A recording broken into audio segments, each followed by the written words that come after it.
John 5. Some time later Jesus went up to Jerusalem for a feast of the Jews. Now there is in Jerusalem near the sheep gate a pool, which in Aramaic is called Bethesda, and which is surrounded by 5 covered colonnades. Here a great number of disabled people used to lie: the blind, the lame, the paralyzed. One who was there had been an invalid for 38 years. When Jesus saw him lying there, and learned that he had been in this condition for a long time, he asked him, "Do you want to get well?" "Sir," the invalid replied, "I have no one to help me into the pool when the water is stirred. While I am trying to get in, someone else goes down ahead of me." Then Jesus said to him, "Get up, pick up your mat, and walk." At once the man was cured. He picked up his mat and walked. The day on which this took place was a Sabbath. And so the Jews said to the man who had been healed, "It is the Sabbath. The law forbids you to carry your mat." But he replied, "The man who made me well said to me, 'Pick up your mat and walk.'" So they asked him, "Who is this fellow who told you to pick it up and walk?" The man who was healed had no idea who it was, for Jesus had slipped away into the crowd that was there. Later Jesus found him at the temple and said to him, "See, you are well again. Stop sinning, or something worse may happen to you." The man went away and told the Jews that it was Jesus who had made him well. So, because Jesus was doing these things on the Sabbath, the Jews persecuted him. Jesus said to them, "My Father is always at his work to this very day, and I too am working." For this reason the Jews tried all the harder to kill him. Not only was he breaking the Sabbath, but he was even calling God his own Father, making himself equal with God. Jesus gave them this answer, "I tell you the truth, the Son can do nothing by himself. He can do only what he sees his Father doing, because whatever the Father does, the Son also does.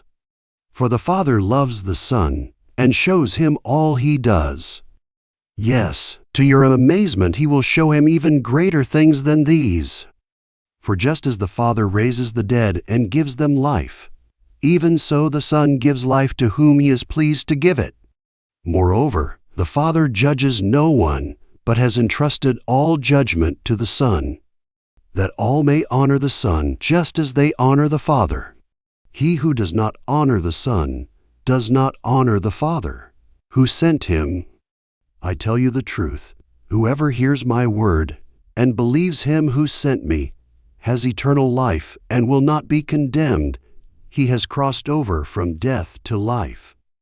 I tell you the truth, a time is coming and has now come when the dead will hear the voice of the Son of God, and those who hear will live.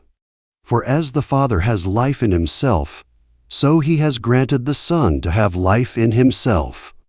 And he has given him authority to judge, because he is the Son of Man. Do not be amazed at this, for a time is coming when all who are in their graves will hear his voice. And come out those who have done good will rise to live, and those who have done evil will rise to be condemned. By myself I can do nothing. I judge only as I hear, and my judgment is just, for I seek not to please myself but him who sent me.